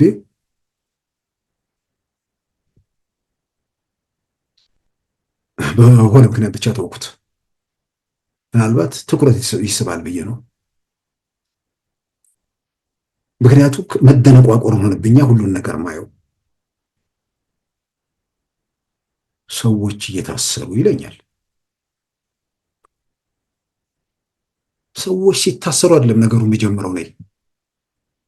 ሰዎች ነፃ ሲሆኑ የተፈጠረውን ነገር ነው መጀመሪያ ማስታወሰው። ሕግና ስርዓት ፈረሰና የሃይማኖት አባቶች ጭምር ኧረ እባካችሁ ስብከቱን ለኛ ተውልንና ሕግ አስከብሩ ብለው በአደባባይ ሕግ አስከብሩልን ሲሉ እናስታውሳለን። ስርዓት አልበኝነት ኢትዮጵያ ውስጥ እኮ ገነገነ። የትም ያልነበረ በሁሌ የሚገርመኝ በተለይ በአማራ ብሔርተኛና በኦሮሞ ብሔርተኛ በተለይ በፋኖና ፋኖ ከሚለው ይልቅ አብን የሚለው ጥሩ የሚገልጸው ይመስለኛል። ፋኖ በኋላ የመጣ ነገር ስለሆነ ነው። አብን የሚለውም ደግሞ ጥሩ ላይ ገልጸው ይችላል። ቢያንስ እውነት ለመናገር ተራማጅ የሆኑ የአማራ ሕዝብ ኢትዮጵያም እንዴት መጠቀም ትችላለች የሚለውን ነገር በደንብ መገምገም የቻሉ ሰዎች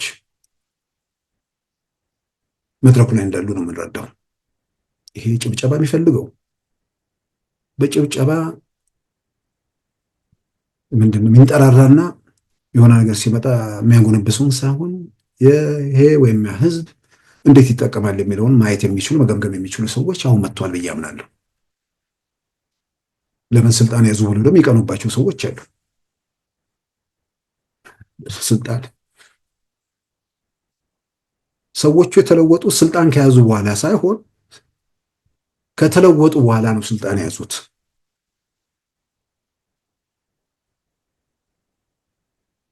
ቢያንስ በመጀመሪያዎቹ ዓመታት ሁከት፣ ግርግር፣ ጭብጨባ ምናምን ውስጥ እኔ አላስታውስም አሁን ያሉትን መሪዎች። ምናልባትም በደንብ ማውቃቸው እንደውም አንዳንዶቹ በዛ በጦርነቱ ሰዓት ጦር ሜዳ በመሄዳቸው ነው። እርግጥ ነው ፎቶ ምናምን የተነሱ እናውቃለን፣ ሳይሄዱ ማለት ነው። ስለዚህ በመጀመሪያዎቹ ዓመታት የነ አብንና የነ ሸኔን ነገር የሚያስታውስ ሰው ህወሓት ለምን ቤተ መንግስት ለቀቀ ብለው እኮ የሚንገበገቡ ነበር የሚመስለው። ገና መንግስት በሁለት እግሩ ሳይቆም ውክቢያው እንዴት ምን ነበር? ስርዓት አልበኝነት በጣም በጣም በጣም ገንግኖ ነበር። በየመድረኩ በየምኑ የሚገለጸውን ነገር እናስታውስ ነበር።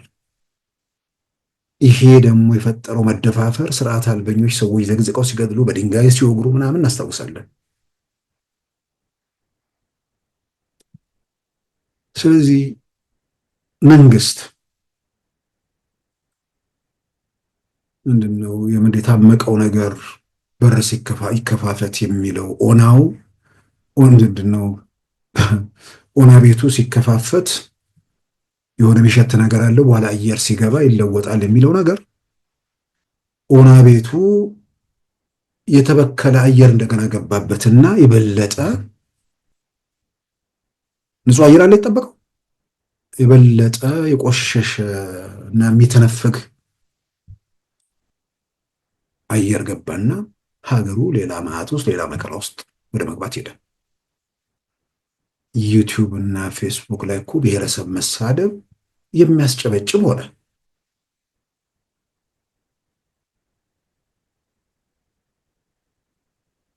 ቴክኖሎጂው ፈቀደና ቦታቸው መሸታ ቤት ሆኖ መሳደብ የሆነ ሰዎች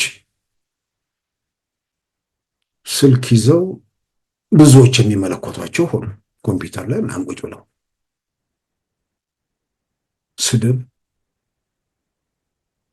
በቃ የእውቀት መጨረሻ የጥበብ መጀመሪያ እግዚአብሔር መፍራት ነው የሚለው ነገር ቀረና የጥበብ መጀመሪያ ስድብ ሆነና ብዙዎች ተኮልኩለው ወደ መመልከት ሄዱ።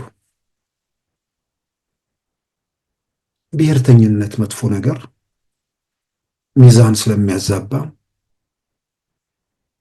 ነገሮችን ግራ ቀኝ ለማየት ስለሚከለክል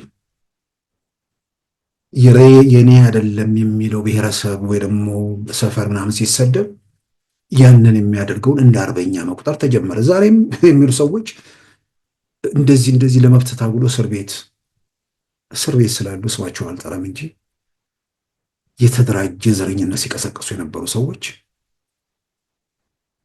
እንደውም እኔ ዝም ብሎ ትርኪ ምርኪውን አላይም፣ ግን በኋላ ምንድነው ተብሎ የሚሰሩት ቪዲዮዎች ሲወጡ ራሱ መንግስት የት ነበር ነው የሚያሰኘው። በዚህ ደረጃ ህብረተሰብ ላይ በዚህ ደረጃ ማህበረሰብ ላይ ጥላቻ ሲነዛ እና ህግና ስርዓት እንዲከበር የጠየቁት ዜጎች ብቻ ሳይሆኑ ተራ ዜጎች ብቻ ሳይሆኑ የእምነት አባቶች ጭምር ናቸው። ህግና ስርዓት ለማስከበር ውስጥ ደግሞ የፖለቲካ ልዩነትን የመድፈቅና የሚቃወሙ ሰዎችን ድምፅ ምንድነው ሀሳብ ለማፈን የሚደረግ ነገር ካለ ተቀባይነት የለውም። ያንን በማናቸውም ሁኔታ በግሌ እታገለዋለሁ፣ አወግዘዋለሁ። ግን በግሌ አንዳንዴ ጥሩ የሚሆነው በተለይ ለዚህ እንትን ለሚሉ ሰዎች እከሌ ብለው እንደ አርበኛ የሚጠቅሱልኝ ሰዎች ዋነኛ ዘረኞቹን ነው የሚያደርጉትን ነገር በደንብ የምናውቃቸውን ሰዎች ነው። ስለዚህ በተጨባጭ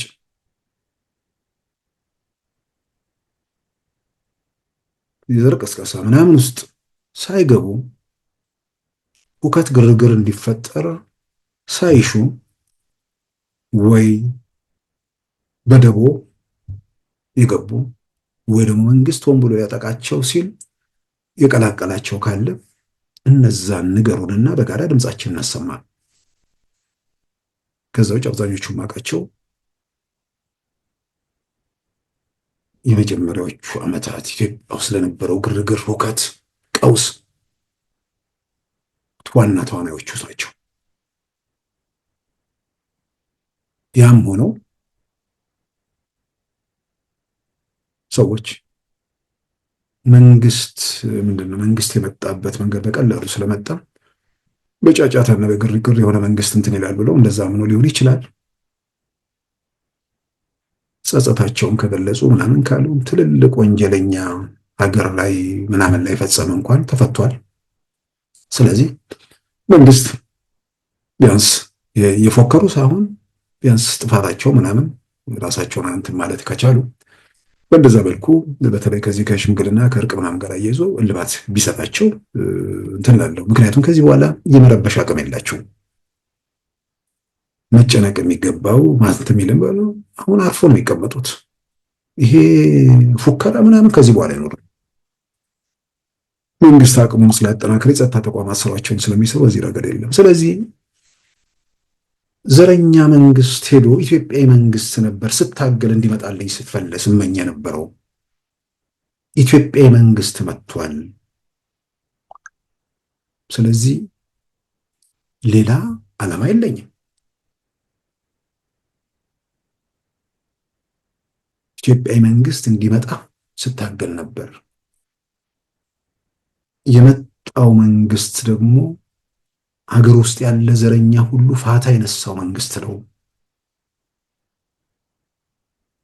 ጥያቄ ቢኖር እንኳን ጥያቄህን እንዳታነሳ አለ የሚባል ሀገሩን የሚያወክ ኃይል ፋታ በሚነሳበት ሰዓት ሀገር እንዲጸና፣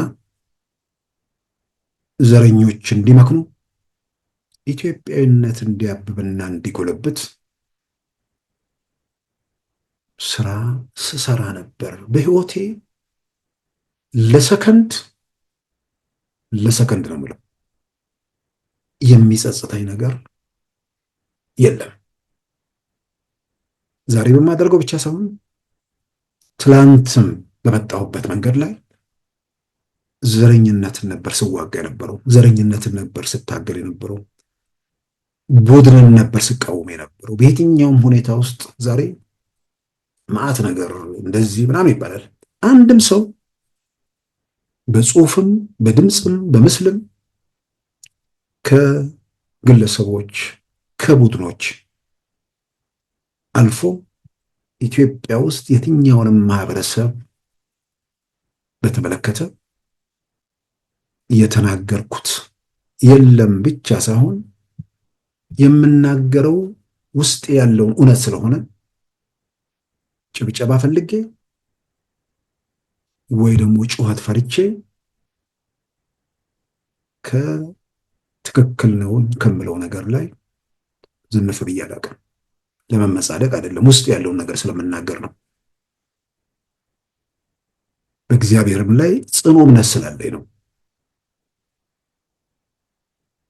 ያም ደግሞ በትክክለኛው መንገድ ላይ የመጣው እየተራመድኩ ከቀን ወደ ቀን ያ ነገር እየተገለጠ በመጣቱ ደግሞ ፈጣሪን በጣም አመሰግናለሁ። ስለዚህ ምን ልቃወም? ስቃወም የነበረው ዘረኝነትን ነው። ዘረኝነት በዘረኞች የሚፈተንን መንግስት ለምን ብዬ ልቃወም? በዚህ ረገድ ለመከራከር ለመወያየት ሐሳብ ያለው ሰው ይምጣና እንነጋገር። ግራ ቀኝ እንመልከት። በየቀኑ ጥላቻ ስንመገብ ግራ ቀኝ ለማየት ስንቸገር ብዙ ነገሮች ሊያልፉን ይችላሉ። ስለዚህ አንዳንዴ እግዚአብሔር ምክንያቱም የሆነ ነገር ይሄ ነገር ከእጃችን ቢወጣ ብዬ አስብና ሳስቡ ይዘገነናኛል። ሊቢያ፣ ሲሪያ፣ የመን እነሱ እንኳን የተሻሉ ናቸው ብዬ እንድደመድም ነው የሚያደርገኝ።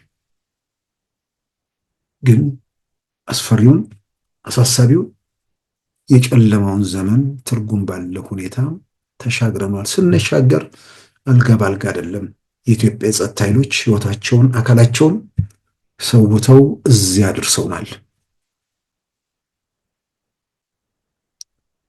ኮረኮንቹን አባጣ ጎርባጣውን በብዙ ርቀት መተንበታል።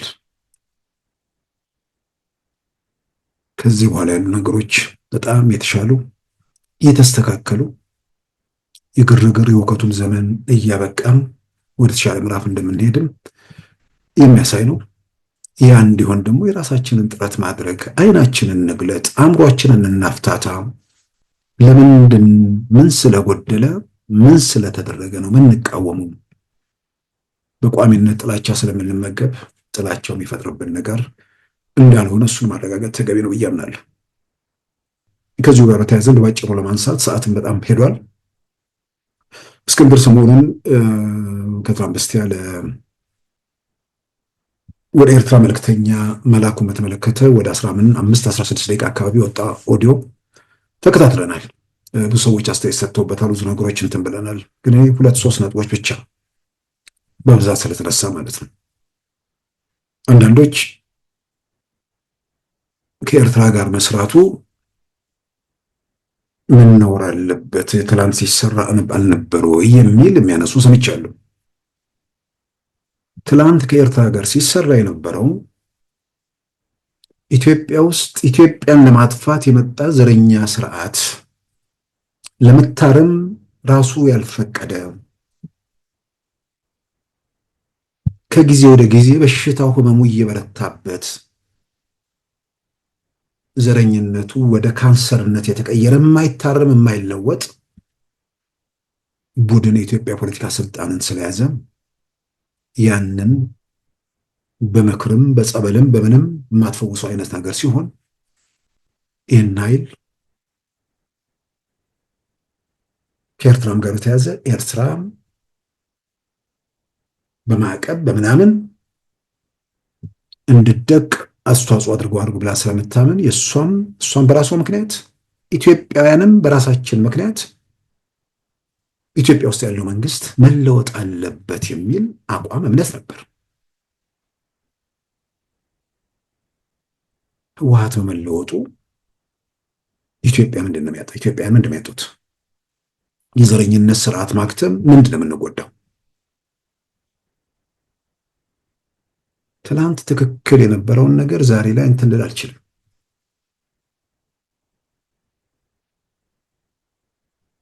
የነበረው ኢትዮጵያውያን የፖለቲካ ኃይሎች አሉ።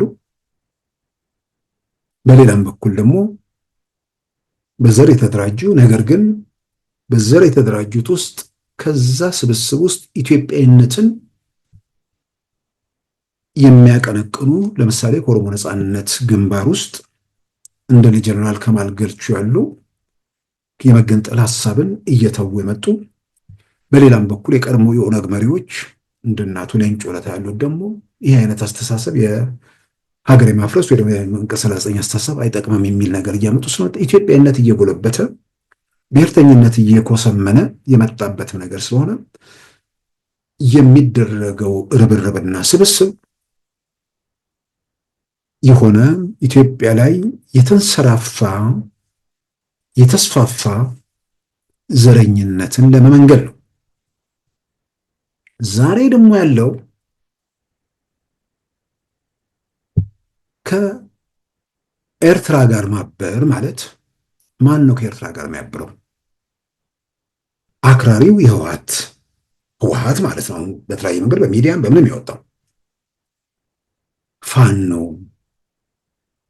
ሸኔ ምናምን ሁሉም በመንደሩ ፍቅር የወደቀና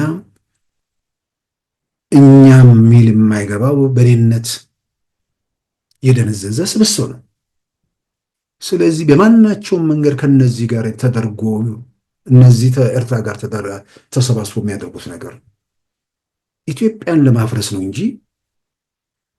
ህወሓትና ሸኔ፣ ህወሓትና ፋኖ፣ ሸኔና ፋኖ መሰል ኃይሎች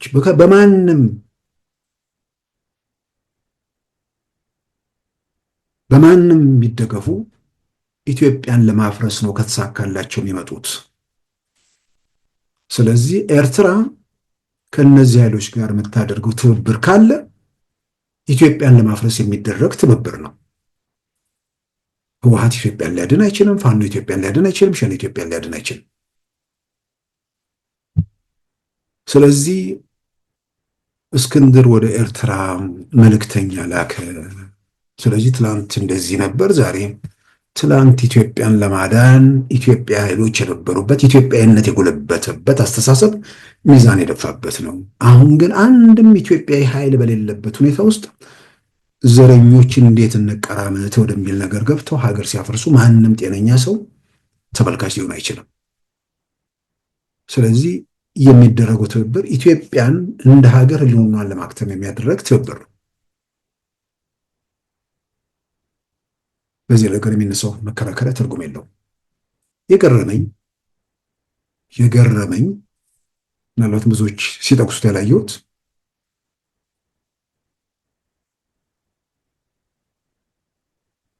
እነዚህ ኃይሎች ከኤርትራ ጋር የሆነ ትርጉም ያለው ትብብር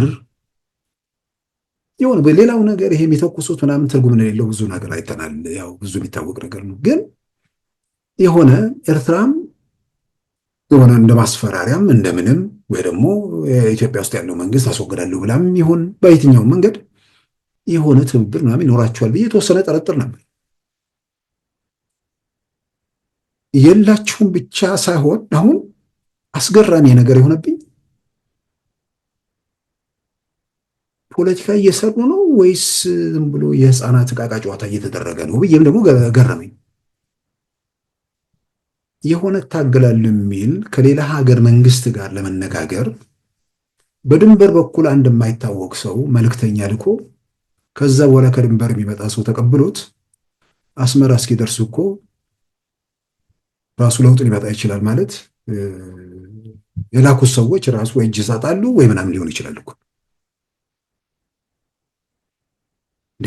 ትርጉም ያለው ነው። እኔ ምንድነው እኔ አሁን የነዚህ ፋኖ ምናምን ደጋፊዎች ያሳዝኑኛል። የሆነ ስራ እየተሰራ ይመስሏቸው ከሆነ እንዲህ አይነት ነገር ሲሆን የሆነ አንድ ሰው በድንበር ሄዶ ምናምን ሳይሆን ኤምባሲዎች ኤርትራ አሏት በውጭ ሀገር ምናምን ግንኙነት ጨርሰው ከዛ በኋላ መልእክተኛ ምናምን ሄዶ ያ መልእክተኛ ድንበር ላይ ያሳልፉታል። እንዲህ ነገር ምናልባት ከታጣቂዎቹ መሄድ ካስፈልገ ከዛ ውጭ ግን በአውሮፕላን ሄዶ የሚጨርሰው መጨረስ ያለበት ገና በድንበር እየላኩ ነው። በጣም የገረመኝ ነገር ነው። ሌላው በጣም የገረመኝ አሁን ሰው ቪዲዮ እንትን ነው ውይይቱ ምናምን አዲስ አድርጎ የተመለከተው አለ። እኔ አጠቃላይ ነገሩን ስገመግም አዲስ አይደለም። አዲስ አለመሆኑ ደግሞ የሚገልጽ እንትን የሚለው ነገር በሚቀጥለው 6 ወራት ብለው ተስፋ ያደረጉት ነገር 6 ወሩ እንዳለፈ ነው በግሌ የምረዳው። ምናልባት 4-5ኛ ወር አካባቢ ሊሆን ይችላል። ለዚህ ምክንያት የሚያደርገው ኦዲዮ ላይ ምንድነው የወጣው ድምፅ ላይ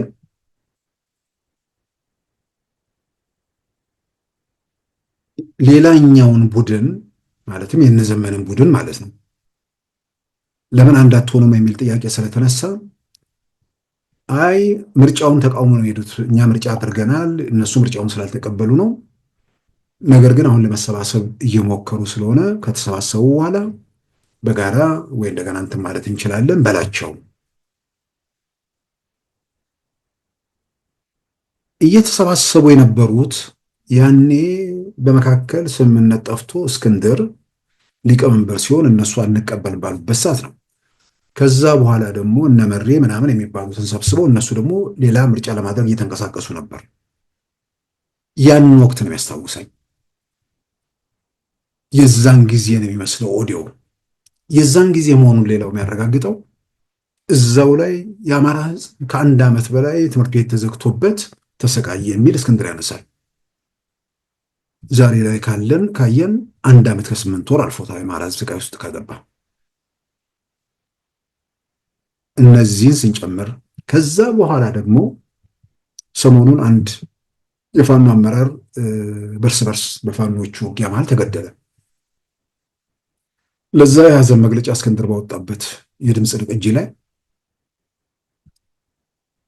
ያንን ሰው የገደሉትን የፋኖ ሰዎች ሲጠቅስ ወልቃይትን በኃይል እንይዛለን ከሚሉ ኃይሎች ጋር የሚተባበሩ በማለት ይገልጻቸዋል። ይሄ መቼ ነው? 2 ቀናት በፊት የወጣ ድምፅ ነው። የድሮ እንዳንለው ቆይቶ ያገኘነው እንዳይባል የተገደለው የፋኖ መሪ ባለፈው ሳምንት መጨረሻ ነው የተገደለው። ስለዚህ የዚህ ሰሞን ነው። እነዘመነን በስም ባይጠራም የሚጠቅሳቸው ወልቃይት ይገባናል ከሚሉት ወልቃይትን በኃይል ለመያዝ ከሚሉት ጋር አብረው የሚሰሩ ይላል። ከደብረ ጽዮን ቡድን ጋር ማለት ነው። ከተመሰረተው አማራ አቀፍ ድርጅታችን ጋር በቅንነት አብሮ ከመስራት ወይንም አማራጭ ሐሳብ የያዘ ድርጅት ከመመስረት ይልቅ ለአማራ ሕዝብ አንድያ የሆነውን ድርጅታችንን ለማፍረስ እንቁ መሪዎቻችንን ለታጋዮቻችንን ለመምታት ጣታ ስበዋል። በሚያሳፍር መልኩ ደግሞ ወልቃይትና ራያን በኃይል እናስመልሳለን ከሚሉ ጽንፈኞች ጋር እንደሚሰሩ በአደባባይ ከመናገራቸውም ባሻገር ከጽንፈኞቹ ተልእኮና የጦር ቁሳቁሶች እየተቀበሉ ጦር እስከ ማዝመት መድረሳቸውን በአደጋ ቀጠና ውስጥ የሚገኙት የወልቃይትና ራያ ነዋሪዎች እንዲሁም መላው የአማራና የኢትዮጵያ ሕዝብ ልብ እንዲልልን እንወዳለን። በዓለም አቀፍ መገናኛ ብዙሃን በትንተና መጽሔቶቹ ጭምር በቀረበው እንትን ላይ አቶ ጌታቸውም ባረጋገጡት የነ ዶክተር ደብረጽዮን ቡድን ከኤርትራ ጋር ይሰራል።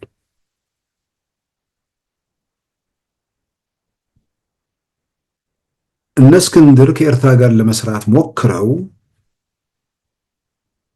ወይ የኤርትራ ምርጫ የነዘመነ ቡድን ስለሆነ ሊሆን ይችላል፣ ወይንም ደግሞ ተስፋ ምንም ስላልፈለገቻቸው ሊሆን ይችላል። ስለዚህ ከነ ደብረጽዮን ቡድን ጋር የሚሰራ ብሎ እነዛም ከወነጀለ ከኤርትራ ጋር የሚሰራውን አሁን እነ እስክንድር ከኤርትራ ጋር የሚሰሩ ቢሆን ኖሮ እነ ደብረጽዮንም ወንጀል አይችሉም ነበር።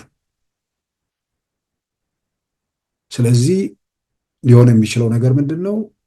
የዶክተር ደብረጽዮን ቡድንና የነ ዘመነ ቡድን አብረው እየሰሩ ነው። እስክንድር እንዳለው የዶክተር ደብረጽዮን ቡድን ደግሞ ከኤርትራ ጋር እየሰራ ስለሆነ የነ ዘመነ ቡድንም ከነ እስክንድር ይልቅ ለኤርትራ ምርጫ ሆኖ ተወስዷል ማለት ነው። ከዚህ ተነስተን ስንል ኦዲዮው የከረመ ቢያንስ ወራት ያስቆጠረ ነው ብዬ አምናለሁ። ያ ማለት ደግሞ እስክንድር በሚቀጥሉ 6 ወራት ውስጥ የሆነ ነገር ካልደረሰ ኤርትራ ድጋፍ ካላደረገች፣ መሳሪያና ስልጠና ድጋፍ ካላደረገች ህዝቡ 100% ተስፋ ይቆርጥብናል፣ ከዛ በኋላ ዋጋ የለውም ብሏል። ስለዚህ ዋጋ የሌለበት ምዕራፍ ላይ ተደርሷል ማለት ነው። ምናልባት ሳምንታት ነው የሚቀሩት ወይስ ወር ነው የሚቀረው? እንደዛ አድርጌ ነው የምገመግመው። ከምንም በላይ እዛ ላይ የአማራ ህዝብ ተስፋ መቁረጡን በአንደበቱ እዛው ላይ መስክሯል። አሁን ከእስክንድርም ከሌሎችም የሚጠበቀው ይህን ህዝብ ለምን እዚህ ጣጣና መከራ ውስጥ ከተቱት? አንድ ሁለት ብለው የሚያስረዱት ነገር አለ። ቅድም በግል ጉዳይ ባነሳሁት ነገር ላይ ጥያቄ ለሚያቀርቡ ሰዎች የአማራ ህዝብ ስልጣን ላይ ባለው በኢትዮጵያ መንግስት የደረሰበት በደል ምንድን ነው? ወይ የቀጠለው በደል ምንድን ነው? ከሸኔ ግድያ እንደገና የአማራ ብሔርተኛ ተኩሳለሁ ከሚለው ነገር ጋር ተያይዞ በዚህ ምንድን ነው ከፍተሻ ከምናም ጋር ተያይዞ ከሚነሱ ነገሮች ውጭ የአማራን ህዝብ እንደ ህዝብ ወይ ደግሞ ክልሉን እንደ ክልል ለመጉዳት ለመበደል በቀጥታም ሆነ በስልታዊ በሆነ መንገድ የሚደረግ ነገር አለ። ለአማራ ህዝብ ይህን ማስረዳት ግዴታ አለባቸው። ይህን ማስረዳት አንችልም፣ ስለዚህ አንደኛውን ገብተንበታል ተብሎ ህዝቡን መከራና ስቃ ውስጥ ከማቆየት ቢያንስ አሁን እንኳን ምንድን ነው አሁን ከዚህ በኋላ ጉምን ዘግኖ መጨበጥ እንደማይቻል፣ ፀሐይን በምዕራብ ማስወጣትና በምስራቅ ማስገባት እንደማይቻል፣ የተፈጥሮ ዑደትን መቀልበስ እንደማይቻለው ሁሉ ከዚህ በኋላ በጉልበት ያው በተፍረከረከ በየሰፈር በየመንደር በሚተኩስ ነገር ኢትዮጵያ ውስጥ የሚለወጥ ነገር የለም። ግን እዛው በየበረሃው በየምናምኑ በየስርቻው በመዳከራቸው ህዝቡ ደግሞ ዋጋ እየከፈለ ነው። ስለዚህ ልጆች ከትምህርት ገበታ እየተፈናቀሉ ነው። ለነዚህ ገጠሩ ስላሉ ለአርሰው ለሚበሉት በድህነት ለሚማቀቁት ዜጎች ሲባል የሚሆነውና የሚደረስበትን የሰላሙን መንገድ ውስጥ መግባት አማራጭ የሌለው ነገር ነው። የአማራን ህዝብ መካስ የሚችሉት በዛ ብቻ ነው። ካሳው ራሱ ይመጥናል አይመጥንም እሱ ሌላ ነገር ነው። ግን ተጨማሪ አንድ ቀን ተጨማሪ ጊዜ ውስጥ በመከራ ውስጥ እንዳይቆይ በማድረግ በዛ በኩል መፍትሄ በማምጣት ያን ስራ ቢሰሩ ተገቢ ነው ብዬ አምናለሁ። ክቡራን ተመልካቾቻችን የዛሬ ሐሙስ ሚያዝያ 9 2017 ፕሮግራማችን በዚሁ ተጠናቋል። ጤና ይስጥልን።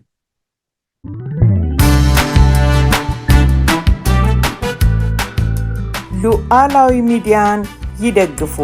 ስራዎቻችንን ለብዙ እንድናደርስ ሰብስክራይብ፣ ሼር፣ ላይክ በማድረግ ሉዓላዊ ሚዲያን ያጠናክሩ። እውነትን እንዘግባለን፣ ኢትዮጵያዊነትን እናቀነቅናለን። መድረኩ ግን ለሁሉም አመለካከት ክፍት መሆኑን እናረጋግጣለን።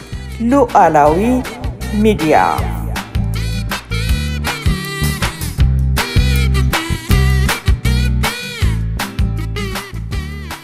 የዛሬ ሐሙስ ሚያዝያ 9 2017 ፕሮግራማችን በዚሁ ተጠናቋል።